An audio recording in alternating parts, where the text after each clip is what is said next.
Puasa di bulan Ramadan itu kan harusnya jadi momen yang penuh semangat ya. Tapi gimana kalau kenyataannya kita malah sering merasa lemes dan pusing? Nah, bisa jadi itu gara-gara dehidrasi. Di sini kita akan kupas tuntas cara mudah buat mencegahnya, biar ibadah dan aktivitas kita sehari-hari tetap lancar jaya. Pernah ngerasain nggak sih pas lagi puasa, di tengah hari gitu, tiba-tiba kepala jadi berat, badan rasanya lemes banget, terus fokus mulai buyar? Kalau iya, tenang, Anda nggak sendirian kok. Ini tuh pengalaman yang umum banget, tapi seringnya kita anggap ya emang gitu kalau puasa. Dan inilah respons yang paling sering kita dengar atau bahkan kita bilang ke diri sendiri. Walaupun rasanya wajar, ini bisa jadi loh sinyal dari tubuh kita bahwa ada sesuatu yang perlu dikelola lebih baik lagi. Sesuatu yang lebih serius dari sekedar rasa haus biasa. Oke, mari kita bedah lebih dalam. Yang kita rasakan itu cuma haus biasa, atau jangan-jangan udah masuk ke tahap dehidrasi. Nah, memahami bedanya ini penting banget. Ini adalah langkah pertama untuk menjaga tubuh kita tetap prima selama Ramadan. Jadi gini, pas kita puasa lebih dari 12 jam tanpa minum sama sekali, tubuh kita itu mulai minjem air dari organ-organ vital. Inilah yang namanya dehidrasi. Ini bukan sekedar tenggorokan kering ya, ini adalah kondisi yang bisa mengganggu fungsi inti tubuh kita. Mulai dari kemampuan otak buat fokus, sampai cara jantung memompa darah. Jadi ini beneran hal yang serius. Tapi keren ya, tubuh kita itu pinter banget loh dalam ngasih sinyal. Kita cuma perlu jadi lebih peka aja buat ngenalin sinyal-sinyal itu. Yuk, kita lihat apa aja tanda-tanda dehidrasi yang paling umum terjadi pas kita lagi puasa. Nah, ini dia daftarnya. Beberapa mungkin udah nggak asing lagi ya, kayak mulut kering dan badan lemas. Tapi coba deh, perhatiin juga tanda-tanda yang lebih halus. Misalnya jadi susah konsentrasi pas lagi kerja, atau tiba-tiba jadi lebih gampang marah. Itu bukan sekedar efek puasa, tapi itu cara tubuh kita teriak, "Hei, aku butuh lebih banyak cairan." Salah satu cara paling gampang dan efektif buat ngecek kondisi cairan di tubuh kita adalah dengan lihat warna urin. Simple banget. Kalau warnanya kuning pucat atau bening, berarti aman, Anda terhidrasi dengan baik. Tapi, kalau warnanya udah kuning pekat atau kecoklatan, wah itu lampu kuning, pertanda tubuh Anda lagi butuh cairan segera. Jadi, poin utamanya adalah dehidrasi ini dampaknya bukan cuma ke fisik aja. Ini bisa bikin performa kerja kita menurun, bikin kita nggak produktif, dan yang paling penting, bisa bikin ibadah kayak sholat tarawih jadi terasa jauh lebih berat, karena badan kita cepat banget capeknya. Tapi ada kabar baiknya. Mencegah dehidrasi ini sebenarnya sangat-sangat bisa dilakukan. Solusinya pun sederhana dan gampang banget.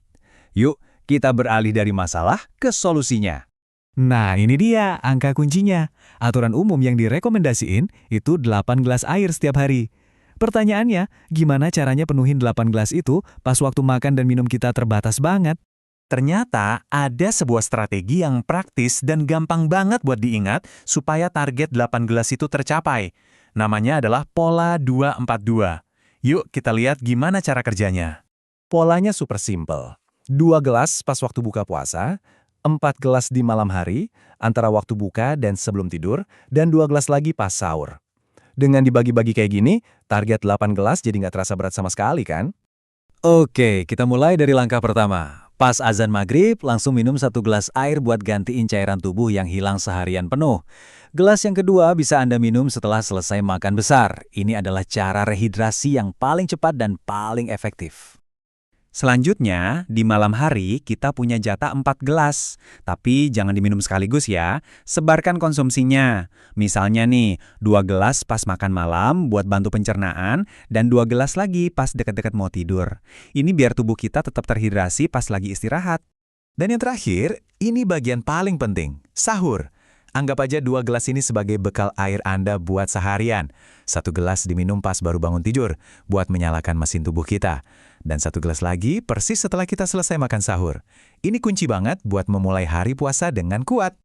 Strategi 242 tadi itu fondasinya. Tapi ada beberapa tips tambahan lagi nih yang bisa bikin hidrasi Anda jadi makin optimal. Karena ini bukan cuma soal berapa banyak air yang diminum, tapi juga tentang apa yang kita makan dan gimana kita beraktivitas. Sekarang kita ngomongin soal makanan dan minuman. Seperti yang bisa dilihat, buah-buahan yang banyak airnya kayak semangka itu teman terbaik Anda. Sebaliknya, waspadai musuh-musuh hidrasi. Minuman manis itu maksa ginjal kerja lebih keras dan malah buang lebih banyak air. Kopi dan teh juga sifatnya diuretik. Artinya, dia narik cairan keluar dari tubuh. Begitu juga makanan yang terlalu asin yang bakal bikin Anda kehausan di siang hari. Jadi, pilihlah dengan bijak ya, terutama pas sahur. Nah, buat yang tetap mau olahraga, tentu aja boleh. Kuncinya adalah penyesuaian. Pilih aja olahraga yang intensitasnya ringan sampai sedang dan lakuin di waktu yang tepat, misalnya beberapa saat sebelum buka puasa. Ini buat meminimalkan risiko kehilangan cairan yang berlebihan. Jadi, kesimpulannya, dengan strategi yang tepat dan kesadaran akan sinyal-sinyal dari tubuh, kita bisa mengubah pengalaman berpuasa kita. Dari yang tadinya terasa lemes, menjadi sebuah ibadah yang kita jalani dengan tubuh yang sehat dan penuh semangat. Dan pada akhirnya inilah tujuannya. Menjaga hidrasi itu bukan cuma soal kesehatan fisik, tapi tentang gimana caranya kita bisa memaksimalkan setiap momen di bulan yang suci ini. Dengan tubuh yang sehat, aktivitas jadi lebih semangat, dan ibadah pun insya Allah terasa semakin nikmat. Selamat menjalankan ibadah puasa ya!